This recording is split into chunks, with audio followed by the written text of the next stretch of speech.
Warning! This video contains a completely free-to-play ship that can be put together simply by playing, and won't make Cryptic any money at all. Fly at your own risk. Greetings everyone and welcome back to another video. Today I have a build video for you. This is a free-to-play video for the Fleet Malachowski Multi-Mission Explorer. And if you don't know what these free-to-play builds are about, this video is in a playlist. If you check that playlist, the very first video should be called the Mega Free-to-Play Guide. It is the introductory video in this series, and it goes over all the rules for these free-to-play builds, what they're about, what's allowed, what's not allowed. It goes over some of the items you'll see here today, so you can go check that one out so I don't have to go into such exhausting detail. So let's go ahead and get on with the build itself. This is completely accessible to all players. There are certainly ways you can improve it, and at the end I'll go over some potential upgrades from the C-Store and elsewhere.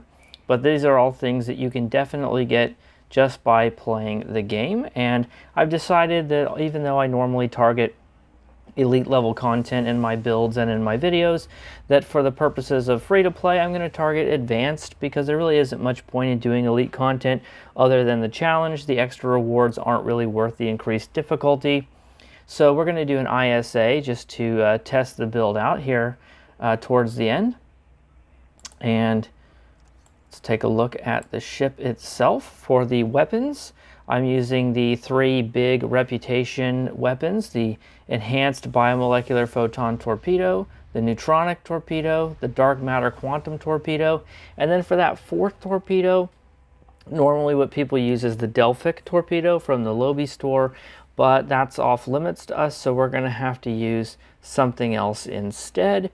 There are quite a few good options you could use. I opted in this case to go for the Terran Task Force photon torpedo for a couple of reasons. For one thing, it has a chance to do withering radiation, and we're using a console that boosts our radiation, and it also has a two-piece set bonus with the ferrofluid console, which is going to give us some more projectile damage, which is going to help not only our other torpedoes but our mines as well. But again, there are other options you could use, such as the quantum phase torpedo, for example. Just make sure that if you put something in that 4 slot, it's a good torpedo and not just like some basic torpedo that you've upgraded or something. The enhanced biomolecular photon torpedo is one of the hardest hitting torpedoes in the game under high yield. This is a command ship. We have concentrate firepower, so we're going to be able to get some high yields out of this and hopefully do a lot of damage. The neutronic torpedo does a small radiation dot or hazard to foes within 3 kilometers. They take radiation damage, and that's not a chance. So this is good for torpedo spread, which we have on our bar. So if we can group targets together with our gravity well, which we have on the ship, we can get hit them all with a neutronic. They're all going to get these little radiation clouds, and they're all damaging each other, and it works pretty well.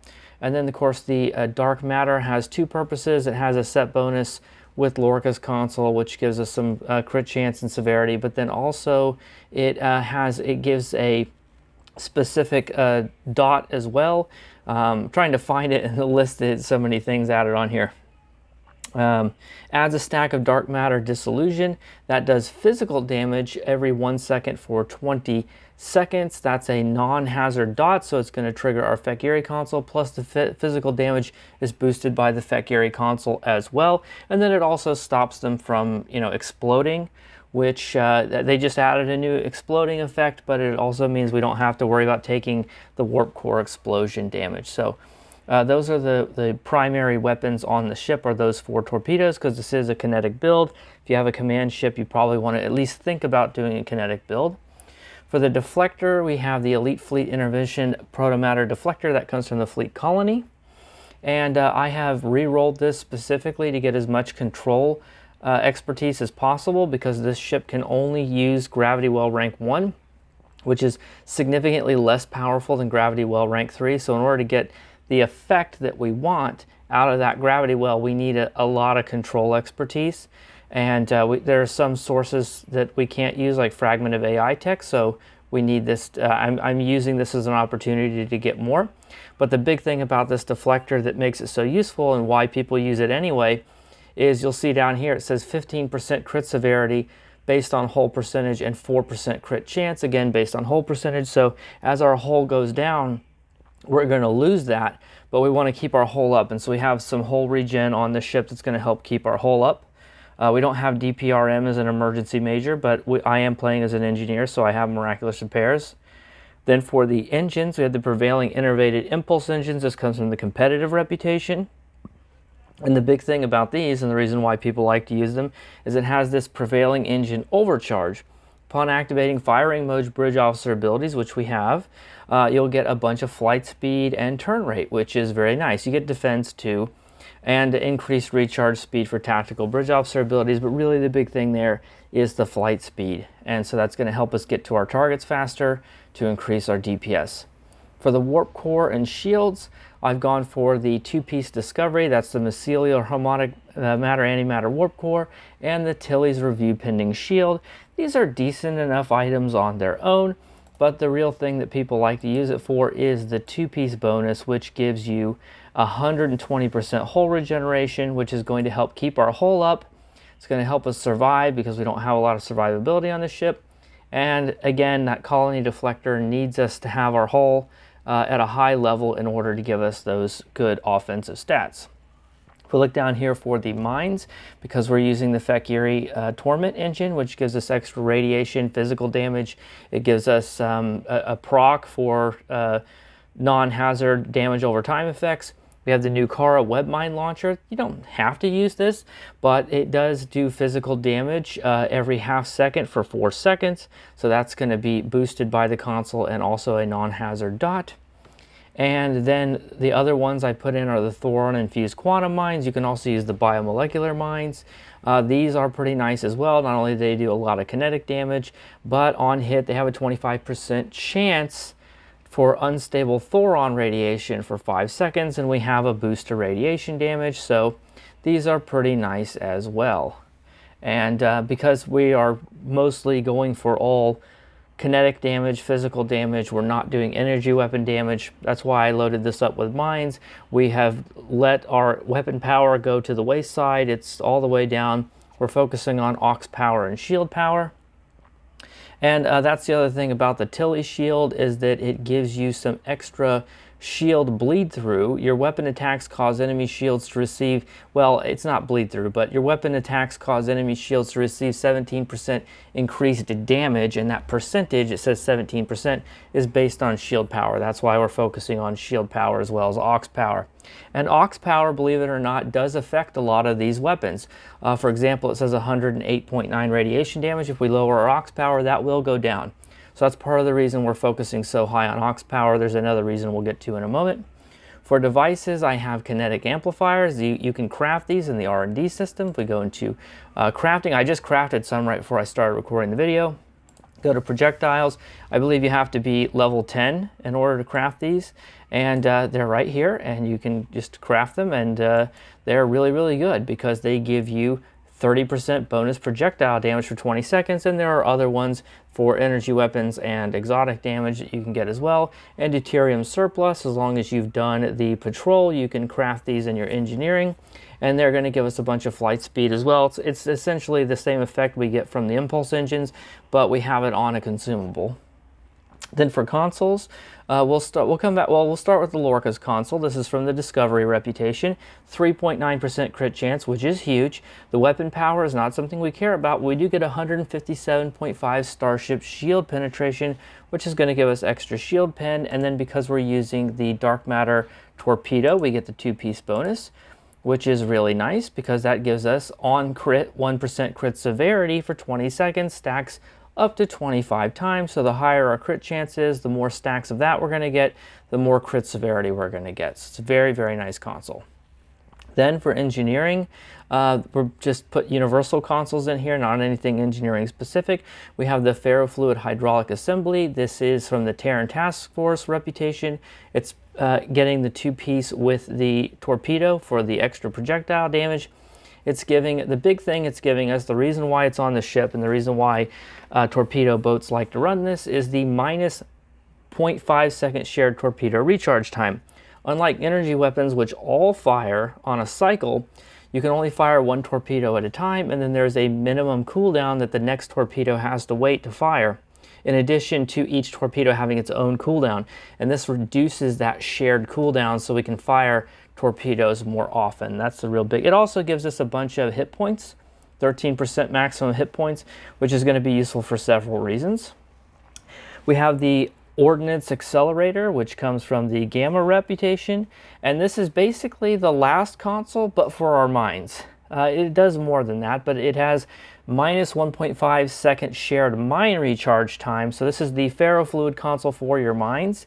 And additionally, it gives 20% mine recharge speed. If you're using mines, you really want to consider this. Not all high-end builds use it because they don't have room for it, but it's definitely something to consider. Plus a whopping 26.3% projectile weapon damage. That's going to apply to all our torpedoes and our mines. It's just very, very nice. The phaser damage and polaron damage aren't really going to be of use to us at all, but that's okay because all the other benefits are very, very nice. Then we have the old-fashioned assimilated module that comes from your Omega rep. You get crit chance, you get crit severity. The weapon power is useless to us, but it does give us control expertise, which we want for our gravity well. So this is just a nice console for us. Then we have the covert munition deployment console that comes from the competitive reputation, and it gives us quantum projectile damage. A lot of our weapons are quantum projectiles. Some of our torpedoes and most of our mines are all quantum projectiles, so that's going to give us a bunch of damage plus more control expertise, which again we want for that gravity well. Okay, let's go on down here. This is kind of a filler, but it's not that bad. It's the 0-point energy conduit that comes from the Romulan reputation. It gives you 2.3 power to all subsystems, which is not a huge benefit, but it does benefit us because it is giving us engine power, it's giving us shield power, it's giving us aux power. Plus it gives us 2.3% crit chance, which is super useful. So it's just a really nice crit chance console that also happens to give a little bit of subsystem power. These are a bit spicy. I put in 2 Bellum inertial dampeners. These are going to give us control expertise and crit chance. These come from the Discovery Reputation store. All of the reputations have a store, so we go to the, did I say Delta? I meant to say Discovery. I think I might have said Delta on accident. Yeah, so let's go to the Discovery. They all have stores. If you just click on any reputation, you come down here, there's a button that says store on it. Go to Discovery, click on store, and then you have all these consoles. There's science support consoles, energy tactical consoles, so on. And so you can find them here, and they come in 2 variants. They give you some kind of benefit, like control expertise or whatever, exotic particle generator, and then you either have a choice between hull capacity or crit chance. So obviously we're going for the crit chance ones. So in order to help boost our gravity well, because there wasn't really a lot of great options to use otherwise, I've gone ahead and slot these in here. You could do EPG consoles as well if you want, but I'm really trying to get as much control expertise as possible. And so we've got control expertise and crit chance on each of these. And then we have the Science Temporal Disentanglement Suite. This comes from the mission Butterfly. It's one of the first mission rewards we've run into here. This is 5 aux power, which we like. Maximum 25% shield capacity, which is a lot, but our shields aren't really going to be worth much. And then it gives us crit chance and crit severity, and it doesn't show you on the tooltip here like some of the other ones will adjust automatically. Like for example on the deflector, as your hull goes down, it updates in real time. This is an older console, and I guess it's just not programmed that way, but we should be getting the maximum benefit or near enough the maximum benefit because our aux power is so high. That's basically another 2.5% crit chance and another 10% crit severity. Very, very strong console for us. If you happen to be running aux power heavy build, you should definitely consider it. Tactical consoles, got 2 locators. These come from the Fleet Spire. 2% crit chance, 34.5% torpedo weapon damage. It's not going to benefit our mines, but it is going to benefit our torpedoes. And the crit chance is for everything, not just the torpedoes. And then, of course, I've been talking about it all video, the Feck Erie Torment engine. This comes from Leap of Faith. I believe it comes from Leap of Faith. Let me double check that. I don't have my notes in front of me. So go to Episodes and Klingon Civil War, and it comes from... Yes, it comes from Leap of Faith. So if you do Leap of Faith, you can get this console. What an amazing mission reward.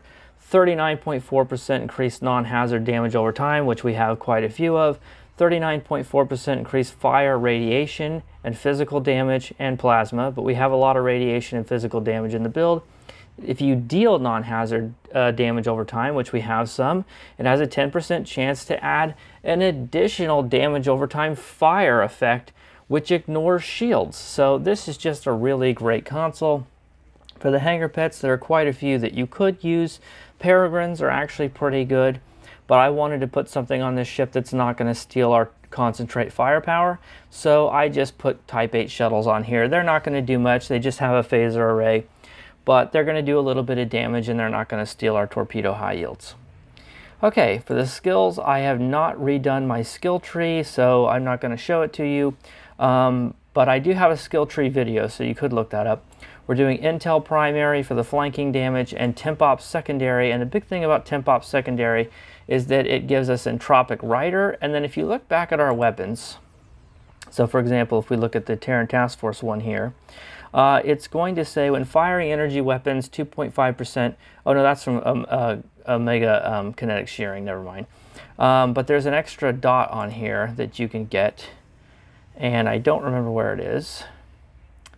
Well, we get 10%, we do get extra damage over time, so 20% all damage for space damage over time effects. That's going to help us. And then Entropic Rider is going to give us, when firing energy, this is it. When firing projectile weapons, 10% chance to do a physical damage over time. So it's like a double whammy for us. It has a 10% chance on projectiles, which we have a lot of, to do a physical dot, and then that physical dot itself is not only boosted by the Fekiri console, but it can also trigger the Fekiri console to get the extra fire damage as well. So it's just a really nice, smooth thing that we have there. And then if we come to the traits, we have projectile training. You start off with just projectile training, but if you go to K13 Botanist, you can get this upgraded to superior projectile training. It's going to give you some bonus damage for our projectiles. Regenerative control synergy, 45% hull regeneration for 10 seconds when we activate tractor beam on this build is the only control ability we have, as well as the gravity well. So we're going to get that pretty often, and that's going to help keep us alive. With redirected armor plating from Renegade's Regret, that's going to give us 30 all damage resistance whenever we get hit from the sides or behind. That's going to help us stay alive. Living Hull just gives us flat out 15% hull regeneration. So we actually have a lot of hull regeneration on this build. Kinetic Precision, this is from R&D Projectile School. 10% projectile shield penetration, very, very nice, very good trait for us. Innocuous, that's a free trait. We get 5% crit severity, which in itself is pretty good. Plus negative 25% threat generation, which is going to help us stay alive. Operative, crit chance and crit severity. Fleet Coordinator, going to get up to 10% bonus all damage for if we're in a TFO and we have 5 people in the group. Bulkhead Technician just gives us more hit points. Then we come down here to Starship traits. Arrest from the Constable tree is going to give us some CDR on our Bridge Officer abilities when we kill a target. A primary target, the one we have targeted. Command Frequency is going to let us use fleet support without having to be below 50% health. Improved Predictive Algorithms is going to remove debuffs and give us some accuracy, which can translate into crit chance and also help our weapons not miss. That's also important. Improved Brace for Impact is this is the wrong ability. Sorry, I picked the wrong ability.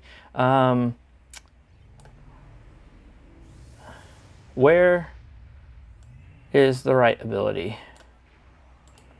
Sorry, I have a lot of these, so I got it mixed up. If you go to Strategist, what we're looking for is Unconventional Tactics. Sorry, I picked the wrong one. Good thing I double checked.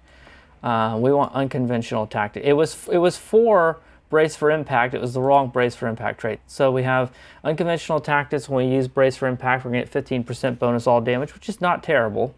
And then Going the Extra Mile, this is going to be from your Miracle Worker, and it's just going to give us, you know, some extra healing to help keep us alive, and that's about it. For the Space Reputation traits, Precision for crit chance, Advanced Targeting for crit severity. Tyler's Duality gives us crit chance for up to 5.1% of a maximum of 7.5 because we have a bunch of extra hull capacity.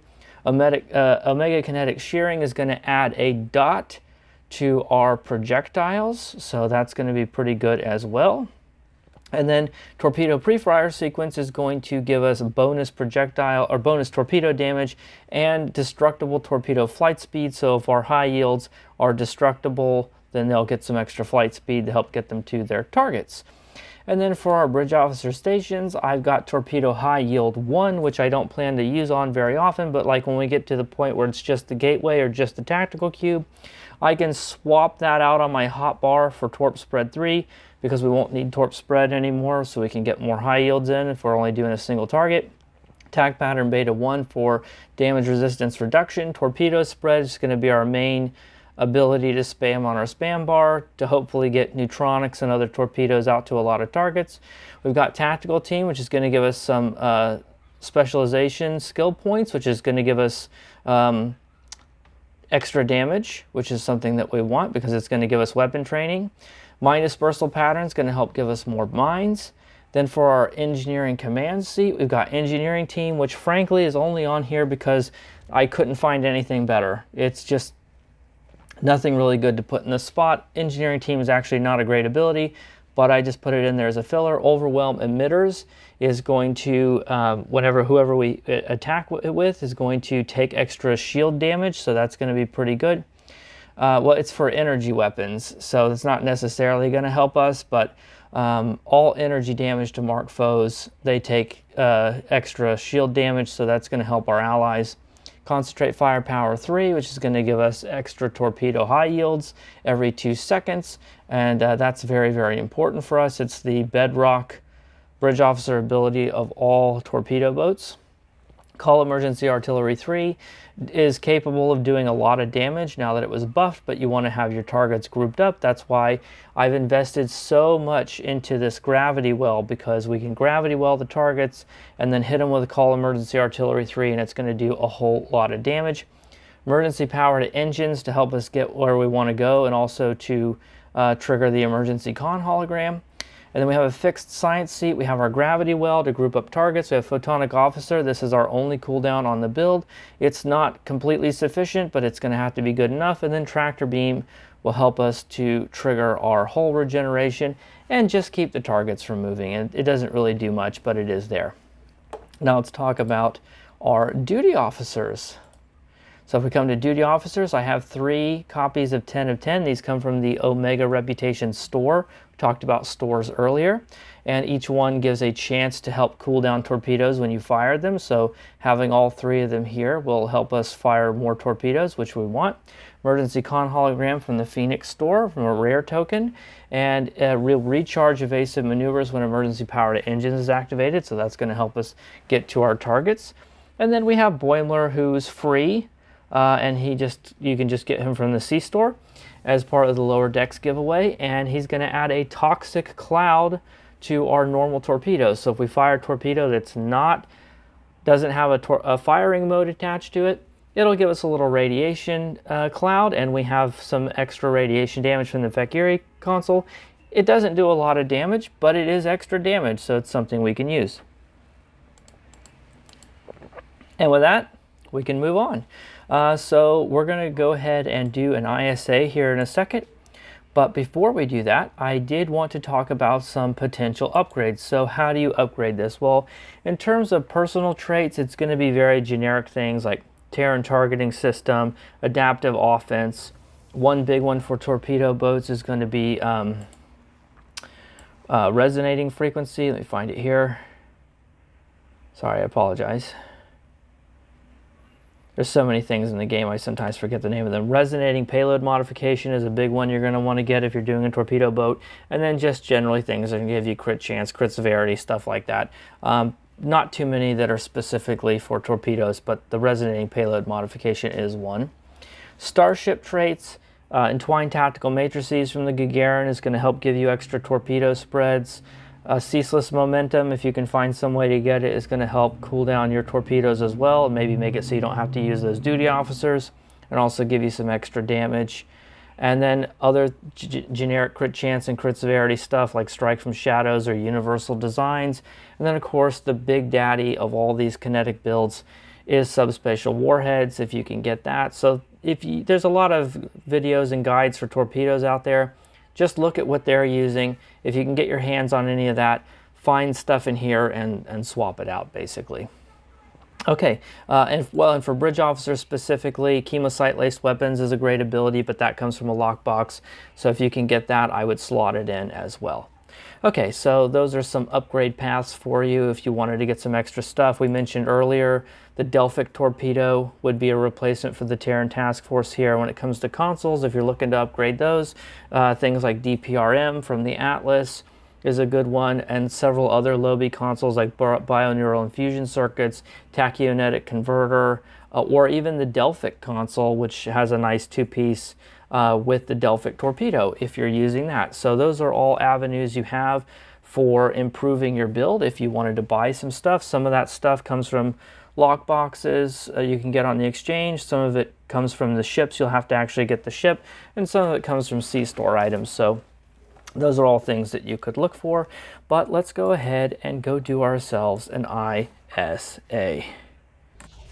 Okay, and we're here in our ISA, and we're going to want to go ahead and start getting these mines going. So I'm going to click Photonic Officer and Mine Pattern Beta, start getting the mines going. They're going to go automatically, and I want to keep clicking this every chance that I can, although we warped in a little bit late and the briefing isn't ready. So let's go ahead and get our combat log up while we have a chance.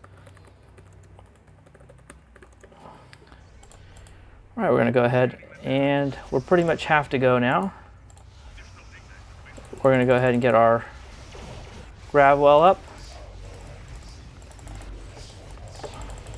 And we pretty much obliterated everything in sight, so let's go ahead and get moving. And we're moving very slowly. There are too many mines. There are so many mines that actually it's causing things to not appear. So I guess other people are using mines as well. And we've taken that down. Go ahead and get rid of these. All right. Got a transformer here. Let's back up a little bit. We'll use a grav well, call emergency artillery.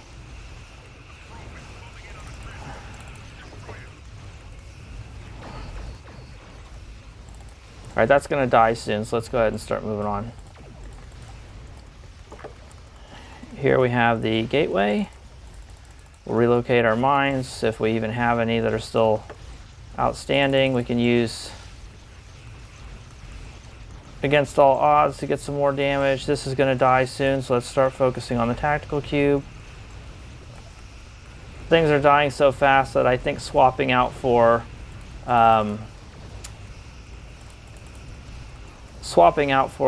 torp spread or high yield over torp spread isn't even going to make a difference. And that's dead. So let's go ahead and take a look at the Parse. Okay, and we're here at the Parse. We came in second place. We did 119K. Wolf's Soul 85 did 189, so they were really banging. Everyone else did their best. We don't want to shame anyone here because it doesn't matter, honestly. So all we really care about is how we did. So good job to everyone in the group if you happen to be watching. Keep at it. You did a good job. But we did 119, which for a completely free build, literally completely free, nothing off the exchange, nothing off the Dilex, no Zen, no event items, nothing. It's as free as it gets. And we did 119K, and I'm sure I could have done a better job of piloting. And kinetics aren't even necessarily the best build for an ISA, so we might have even done a lot more if we were on Elite. Let's go ahead and take a look here. We were up to 120K near the end there. Take a look at the damage chart. We had some pretty good spikes. But let's go ahead and take a look at the actual player combat report and see how this all came out numbers-wise. So pets were the biggest source of damage, 23K. Mines did 16. The enhanced biomolecular did 14. Neutronic 13. Entropic Rider, which we talked about earlier, did pretty good. That was 7K. It actually did more than the dark matter torpedo. Omega Kinetic Shearing was 6K. Terran Task Force Spread 3, maybe not the one I would have put on Spread 3, but I didn't want to do manual fire, so you get what you get, you don't get upset. We got 4K there. Webmine Explosion did pretty good, and so on. The Fekiri Torment Engine only did 2K, but that's from the fire damage. That doesn't show us all the damage we got from actually getting, you know, the bonus damage. And a bunch of other stuff down here. Let's go ahead and take a look at the pets. And the fleet support did 10K, so fleet support is definitely important. You should use that. Artillery vessel, that's called Emergency Artillery 3, that did 7K. The shuttles only did 2K, or 3K, 2.9. Really awful, but that's okay. I don't know why Tactical Cube is listed here. It must have been some kind of confuse effect. And then the Radiation Cloud from Boimler, the duty officer, did a whopping 713 DPS. So this is not exactly the dizzying heights of a 1 million Parse or anything like that. It was just a fun ISA, a random pug that we got in the queue. But that's all you really need. If you're just playing casually, if you're just a free-to-play player, you don't need anything more than this. This ship is way more than capable of doing advanced content, patrols, TFOs, whatever you want to do. You're going to go out there and you're going to kick ass doing it. And it can do elite content too. I didn't show you elite content, but it can do elite content if you want to go that route. So don't get discouraged for free-to-play. You don't need all that fancy schmancy paywall stuff. You can just take the free stuff and kick some ass with it too. All right, this is the first video in this series. I don't know if I'm going to do the Oberth next, but there will be another fleet ship free-to-play build coming soon, so keep an eye out for that. Thank you very much for watching. Take care of yourselves. Bye for now.